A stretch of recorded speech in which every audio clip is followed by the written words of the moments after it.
इन दिनों जांच एजेंसियों के एक्शन से देश की तमाम पार्टियों में खलबली मची हुई है। जिन राजनीतिक दलों में मित्रता दिखाई देती थी, उनकी मित्रता की परतें भी खंगाली जा रही हैं।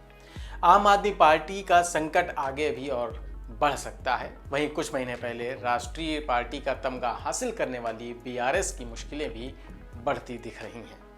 100 करोड़ के लेन देन की गुत्थी का पेच अभी सुलझा भी नहीं था। माना जा रहा है कि यह मुद्दा आगे दोनों पार्टियों के नेताओं के लिए कांटे और तैयार कर देगा। वहीं इस बीच दो नए घटनाक्रम भी आज दिखाई दिए। एक, ठग सुकेश चंद्रशेखर ने सीधे तौर पर शराब नीति में अगली गिरफ्तारी को लेकर केजरीवाल का नाम ले दिया। तो वहीं बीआरएस प्रमुख और तेलंगाना के मुख्यमंत्री के चंद्रशेखर राव की बेटी के कविता ने पहली बार सोनिया गांधी का जिक्र किया, उनकी तारीफ भी की। मकसद क्या था, इसका भी जिक्र करेंगे। केजरीवाल की पार्टी यानी आम आदमी पार्टी और केसीआर की पार्टी का ये रिश्ता क्या कहलाता है वाली थ्योरी का सच क्या है? क्या जांच एजेंसियां इस तथ्य तक पहुंचेंगी कि दोनों पार्टियों के बीच कुछ ना कुछ साठगांठ हुई और उसमें जो जिस घोटाले का नाम दिया जा रहा है, उसमें वाकई क्या कुछ तथ्य आए हैं?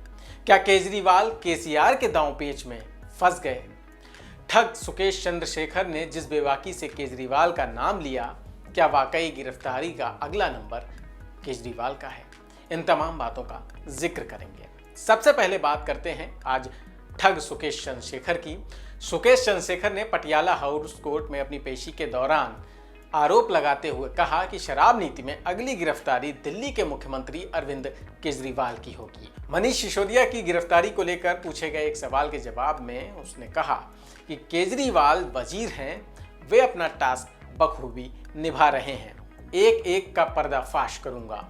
सुकेश ने शराब नीति से पल्ला झाड़ते हुए कहा कि शराब नीति मामले में अभी और गिरफ्तारियां होंगी और इस केस से उसका कोई लेना देना नहीं है।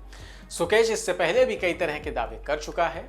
इससे पहले उसने दिल्ली के lieutenant governor LG VK Saxena को एक शिकायत दर्ज कराई थी, जिसमें यह दावा किया गया था कि उनके सेल के सीसीटीवी फुटेज लीक हो रहे हैं और ऑनलाइन शेयर किए जा रहे हैं। बहरहाल सुकेश दूसरे मामलों में भी जेल में बंद है, लेकिन सुकेश के ताजा दावों से सवाल ये उठ रहा है कि क्या केजरीवाल का नंबर आने वाला है। सुकेश चंद्रशेखर पर मनी लॉन्ड्रिंग के अलग अलग मामले दर्ज हैं, फिलहाल वो भी जेल में है। अब बात करते हैं केसीआर की। केसीआर ने हाल ही में राष्ट्रीय पार्टी का तमगा हासिल किया और अपने दिली इरादे जाहिर कर दिए थे कि 2024 की लड़ाई में वो कुछ बड़ा करने की इच्छा रखते हैं। केजरीवाल ने भी अपनी पार्टी को बड़ा करने के लिए दूसरे राज्यों में दस्तक दी, चुनावी मैदान में उतरे। वो भी ये जाहिर करते दिखे कि वो कुछ आगे बड़ा करना चाहते हैं। तो क्या इस बड़ा करने के चक्कर में दोनों बुरे फंस गए हैं? दरअसल आपको यानी आम आदमी पार्टी को बड़ा करने के चक्कर में केजरीवाल की पार्टी ने गोवा में चुनाव लड़ा था और गोवा का ये चुनाव उन्हें संकट में डालता दिख रहा है। दरअसल दिल्ली में कथित शराब घोटाले में जिन 100 करोड़ का जिक्र किया जा रहा है, ईडी की जांच में ये पता चला है कि उन पैसों में से कुछ का इस्तेमाल गोवा विधानसभा चुनाव 2022 के लिए आपके चुनाव अभियान में किया गया था। आम आदमी पार्टी अब तक शराब घोटाले को हवा हवाई बता रही है, जबकि जांच एजेंसियां इस मामले में सख्ती से एक्शन लेती जा रही हैं। दिल्ली के शराब घोटाले की जद में जांच एजेंसियों के रडार पर केसीआर की बेटी के कविता भी आई। ईडी ने इससे पहले हैदराबाद के कारोबारी अरुण रामचंद्रन पिल्लई को गिरफ्तार किया था। पिल्लई दिल्ली के कथित शराब घोटाले में आरोपी है। ईडी की चार्जशीट में कविता का नाम है। उन पर आरोप है कि उनके पास शराब कंपनी इंडो स्पिरिट्स में 65% हिस्सेदारी है। इस मामले में पिछले साल 11 दिसंबर को भी उनसे पूछताछ की गई थी। दरअसल कारोबारी पिल्लई ने ईडी को पूछताछ में यह बताया था कि तेलंगाना की एमएलसी के कविता और आम आदमी पार्टी के बीच एक सौदा हुआ था। पिल्लई ने जो दावा किया उसके मुताबिक सौदे के तहत 100 करोड़ का लेन देन हुआ था और इससे कविता की कंपनी इंडो स्पिरिट्स को दिल्ली के शराब कारोबार में एंट्री मिली थी।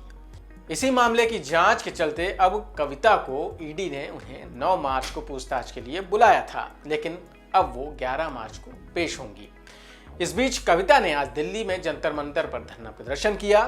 हालांकि ये धरना प्रदर्शन महिला आरक्षण को लेकर था, लेकिन इस बहाने कविता ने केंद्र सरकार पर हमला बोला। Have nothing to do with the Delhi liquor investigation that is going on.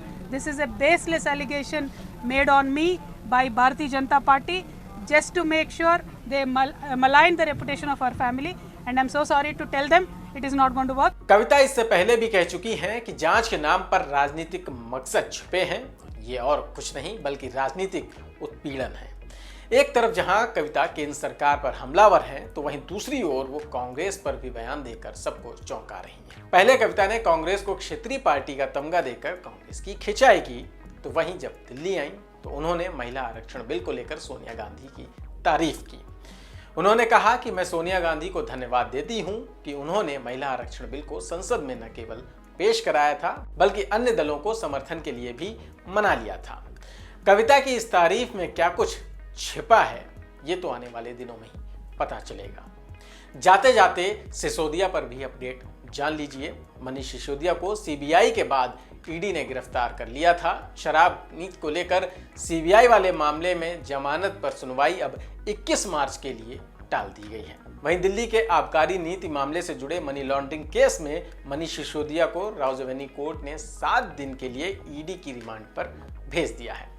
ED ने कुल 10 दिन की रिमांड मांगी थी, तो कुल मिलाकर सिसोदिया की मुश्किल अभी जस की तस है।